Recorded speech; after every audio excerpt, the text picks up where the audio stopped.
Travel and Things in association with Sun Destinations, iconic destinations with amazing experiences, present In Conversation With. I am your host, David Batsoffen, and joining me today is Andrew Rae from Rae Safaris, Real African Experiences. Andrew, good morning.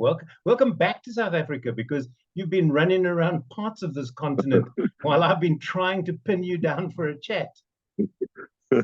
Thanks, David. Lovely to be here. And yeah, season has come to an end, and a bit of downtime ahead of next year's fun and games. But yeah, no, lovely to be here.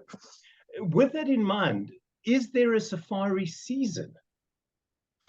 I think our reference to the season, because we work in so many countries and on a couple of continents now, is just really the portion of the year that we take bookings in, allowing some breathing space for us generally now through December and the first part of January. So that's what we call our season. But yeah, I mean, I think there are certain seasons applicable to certain portions of the safari space, depending on where in Africa that is.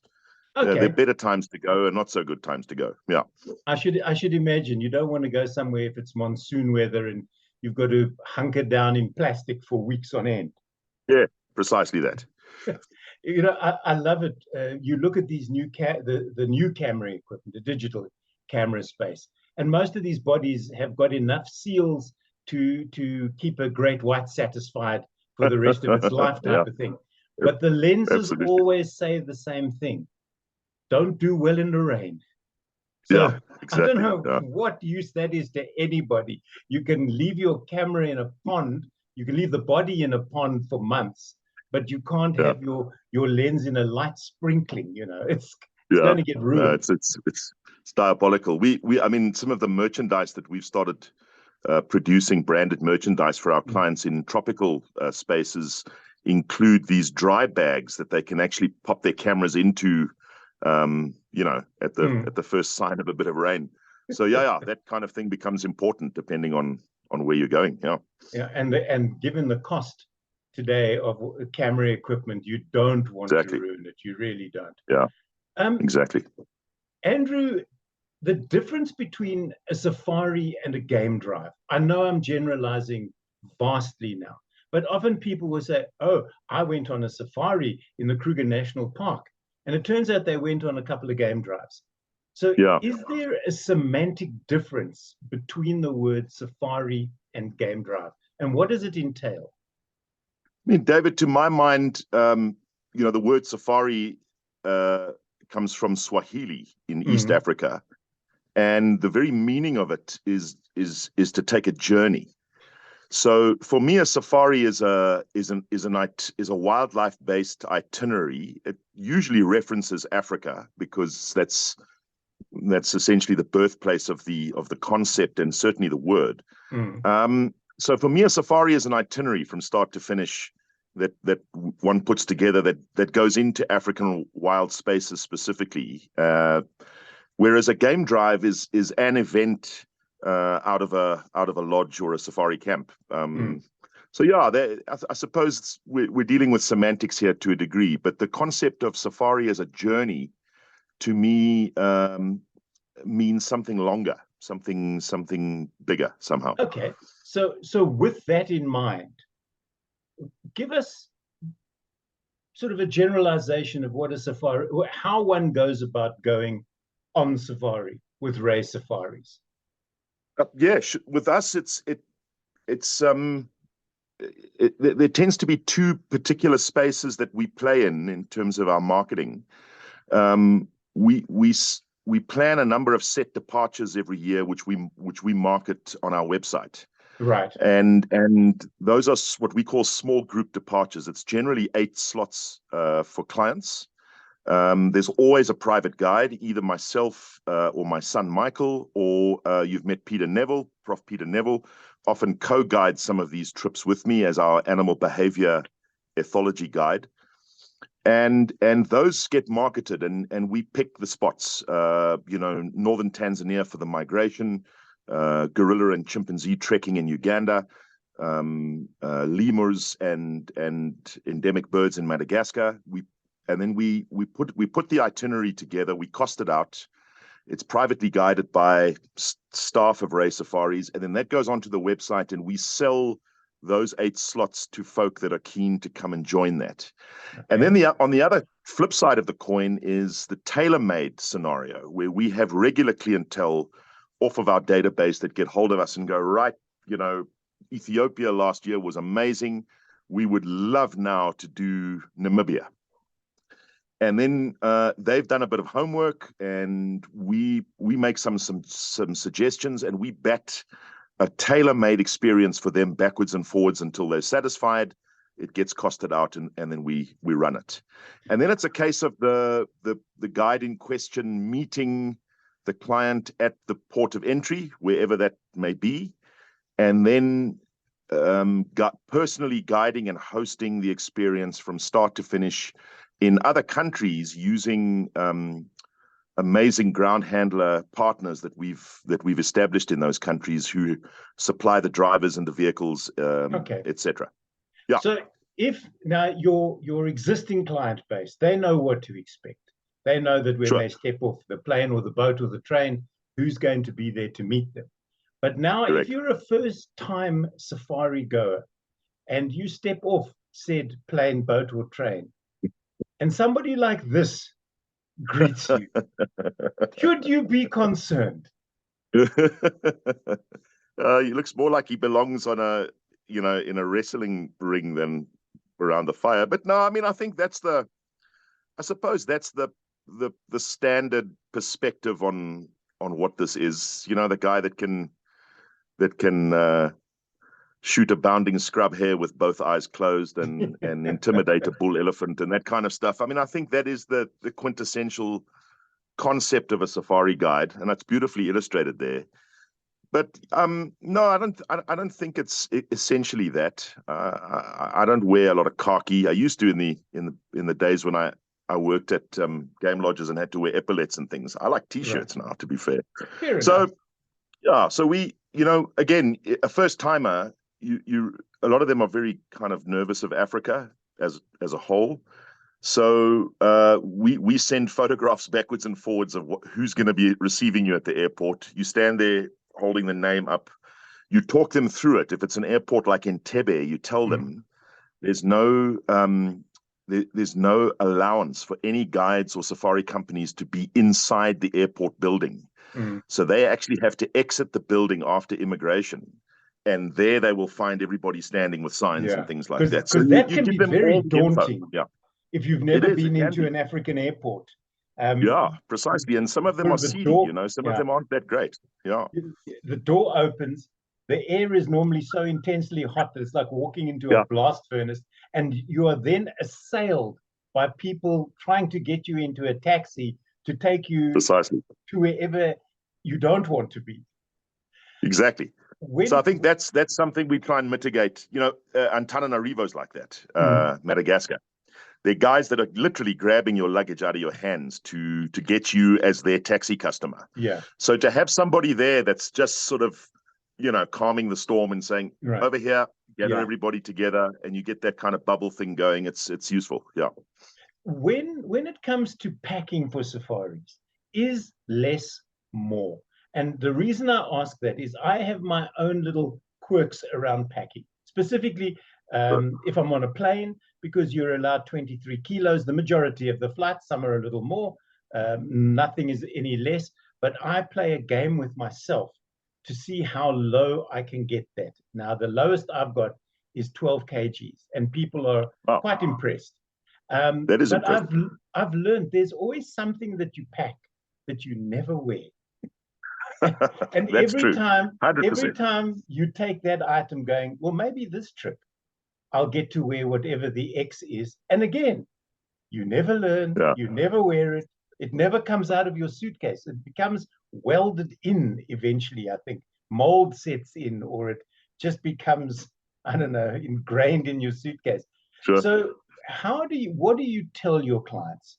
It's a multifaceted thing to answer, and it's good that we talk about this because it is daunting. You go back to first timers, and you really have no concept of what to expect. I remember early days on open vehicles working for lodges, having folk from the UK arrive in a South African winter. And, a guy from Ireland thinks, you guys don't know what cold is. And he's arrived in the day. It's 26 degrees. It's comfy, Yeah. And he's crying for his mum by the time the night drive's over. And he's felt that wind chill, and it drops to 3 or 4 degrees. So yeah, it is quite complex. And what we tend to do is, again, as we're supplying clients with information for their specific safari, in the particular area they're in, we get quite specific about packing, about what the bag looks like. When you're in pop-top Land Cruisers moving in northern Tanzania, you've only got certain amounts of packing space. Those guys hate a Samsonite suitcase. They need something that's got give. So we specify, please, soft bags if you can. And then we take a look at this mixture of warm and cold weather. Obviously, in itineraries like Ladakh for snow leopards or Antarctica, that's going to be layered winter clothing. You can't get away from that. But on safari in Africa, you're generally looking at a mixture of warm weather stuff, or rather, cool clothing for warm conditions. And specifically, if you're in southern Africa in winter, you're looking at layered stuff and heavy jackets for the evening, and people can't believe that, but it's true. So we give them that advice. Also, Andrew, in the early morning drives, when you take off, everybody hops on the vehicle at 6 o'clock or whatever. It's a very chill morning, and then the vehicle starts out, and the wind chill factor drops the temperature almost immediately. And those who know and who climb on the vehicle and they're already layered up and they've got the beanie and the gloves, and the other people are looking at you as if to go, what the hell is wrong with you? And then we're not skiing. 15 minutes later, they're begging you to sell them your jacket. So obviously that's absolutely the right way. So we mention that. We also obviously try and utilize camps that take into account these things and provide blankets and some of the lodges, hot water bottles on the vehicles and things of that ilk. And then we talk about colors, particularly if there's a walking component to what we're doing. Nothing white or terribly bright. We tend to ask people for sort of neutral colors, comfortable shoes, and then all the stuff that's peripheral to that, sunglasses, gloves and beanies if we're going to be doing the cold thing. And then, of course, binoculars, cameras, etc. Stuff for the sun and sunscreen, of course. So you end up getting an understanding of how that list should look, and that goes with the setup for the client in terms of prepping them. And then we look for for things like trekking in rainforest. We look to point people in the direction of these hydro shirts that are breathable, that allow moisture in and out, moisture to dissipate. Andrew, stuff like that. With that in mind, and people watching this are going, that's all well and good, but what should, and there are a plethora of safari companies. It's like the proverbial two men with a bucky and a ladder. I should imagine there are similar out there who will take your money and show you, as you said, a disappearing scrub hare and go, well, there you are, you've seen some wildlife, now pay me the rest of the money, or I'm not going to take you back to the airport. So what do potential clients need to look for? What are the pluses and what are the warning signs because everything is web-based now, unless it's word of mouth. But if you just Google safaris, and the first one that comes up has wonderful images of leaping game and kills by the dozen, should you be wary? Is it a con? I think so. I think one's got to take cognizance of how a brand in any space, but specifically ours, markets itself. I think it's good to engage with the company and start asking some questions about the kind of thing you're looking for and get a sense of how engaged they are and who it is you end up speaking to. Is it some some person that's answering phones and emails sitting in an office in a different country? Is it one of those? Are you joining something that's really big? And some of the big ones are great. Or are you looking for something that's more kind of travel family-esque like ours is? What I've noticed in when we've gotten referrals or folk that have just found us on the internet is that they often want to chat to folk that are regulars of ours. Fair enough. I've got a handful of folk on my database who are quite happy to act as referrals. And I can bang out a list of 6 or 7 people and say, if you'd like peace of mind, these are some regular travelers of ours, and you can chat to them about why they come with us. So I think those kinds of searching questions when you're really starting out and you're not familiar with a brand, I think are pretty good. And then take a look at social media as well. If you can get a sense of who the guides are, if it's not the owner of the brand, but maybe somebody that guides that work for them or freelance for them, one can take a look on social media to get a sense of their following and the kind of stuff they're doing in the field, because a lot of guides showcase what they're doing on Instagram and Facebook and these other platforms, and that gives you something of a sense. If it looks a bit strange and a bit coke and buns, then you'll get a sense there as well. But it's definitely walks worth like a duck doing. and quacks like a duck. It's a duck. Precisely. So I think homework is a good thing, and there are safari companies that cater to all budgets. So I'm not necessarily trying to establish it in that sense. There's some amazing operators that work the Kruger and places like that for folk that are looking for something more sort of budget friendly. But they're great operators, and they're fly by nights, and it's a case of trying to pick the wood from the trees, so to speak. Yeah, if you go into their website and you see established yesterday at 2 p.m. Just be aware. But now let's flip that, and let's ask what you, as Rae Safaris, expect from your guests, because even in a hotel situation or on a tour, a coach tour, for instance, there's always that one guest that after day one you want to leave behind at a petrol station and just drive off. So when people approach you, do you do any homework when it gets to the pointy end of the stick? I'm not saying every person that contacts you is going to be investigated by Interpol, but when it gets to the pointy end of the stick and they're saying, all right, where do we pay our deposits? Do you then go, hang on a second, let me have a look at their website or their social media?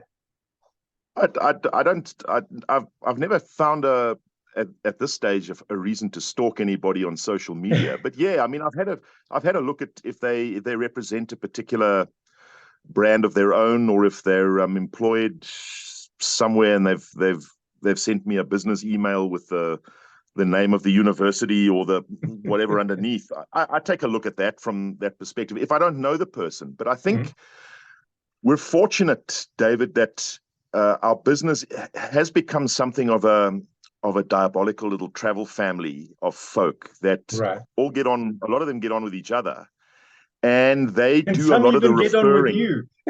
And occasionally they get on with me, and they do a lot of the referring. So most of the new folk that come into the fold, as it were, are referrals from people that we already know. So that gives me a great deal of peace of mind that, well, if so-and-so referred this person, then I'm presuming they're similar folk. But when it's first timers, you're also, I do hit them with a lot of questions on email in the beginning. Once we've established where they want to go, just a sense of the kind of stuff that they normally do on vacation. Are they adventurous? Are they people that are going to get somewhat concerned or intimidated by the kind of things we're going to be doing in Africa? And you gauge it that way, because the last thing you need is being somewhere really kind of off grid, and you turn around and the person's having a bit of a panic meltdown. That's not something you want. So yeah, one tries for that sort of thing. But generally our business is referral driven, which I'm really quite chuffed about. That's wonderful, because word of mouth is always the best. You can punt yourself to the nth degree on all the electronic platforms, but it's the human component that either makes or breaks you.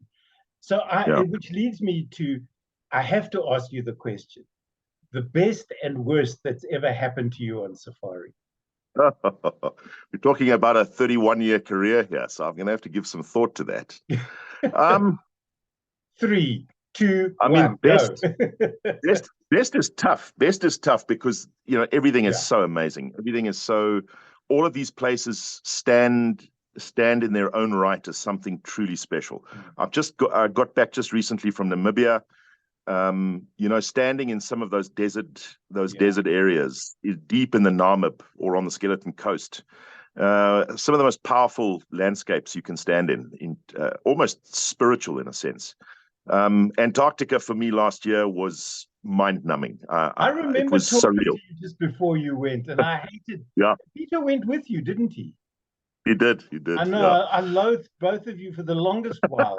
I was so upset. So yeah, surreal place, Yeah. So I mean, and then my son is actually finishing the last safari for us as we speak, and he's about to trek Bwindi for gorillas. So he, and that, to me, that was also something that shook me to the core in terms of my concept of the origins of our species and that kind of thing. It really is a powerful experience.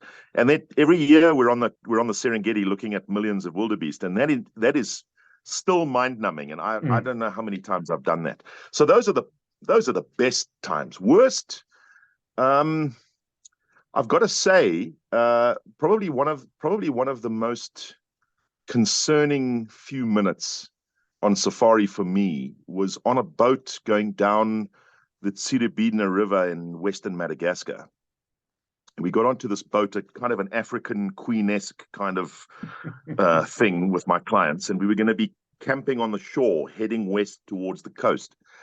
And within 10 minutes of being on the river, we pulled again to the side, and there was a rather surly-looking fellow sitting there with an AK-47 and yellow eyes and quite intense. And my boat crew hopped off the boat, and they brought him these woven baskets of food and big piles of Madagascan money, ariari. And then got back on, and I watched the whole time. The guy was looking at me on the boat while the crew were doing their thing. And then he looked at me again, and he looked at the stuff in front of him, and he nodded like this, and the crew got back on, and we carried on. And I said to the captain, I said, "So what was that?" And he said, No. He said, it's just a license to go down the river. But I found out after grilling him a bit more that there's a warlord that handles that part of Madagascar. And you're basically buying safe passage for the next couple of days down the river, Fair enough. A small price to pay for your life. Indeed. But, for the next 2 nights, as the guy responsible, I didn't sleep. Anything that creaked outside the tent, I thought some wild Malagasy fellow was coming to take us all hostage. The one those you sorts didn't of things. pay. Yeah, indeed. But those sorts of things. Yeah. Go ahead. But on a simpler note, have you ever arrived at a camp and you go, right, it's dinner time or whatever, and you pick up a can or a bottle of beer and you go, I don't have a can opener. Forgot to pack the can opener. Now what do we do? Where's my Leatherman? Yeah, we've done that. I did that recently on a safari that only had a small kind of camping component, but we had to bring everything. I forgot the towels for all the guests. Towels. I mean, that's hectic stuff. You're having to tell people, well, if you've got a sort of an absorbent T-shirt, maybe you can utilize. So stuff like that. You're not going to buy. You're not going to shower for the next 4 days. Deal with it. Yeah, exactly. Yeah. No, that kind of stuff, and one tries to think you're tweaking one's OCD scenario. I'm always a guy that's packing it all to the ones.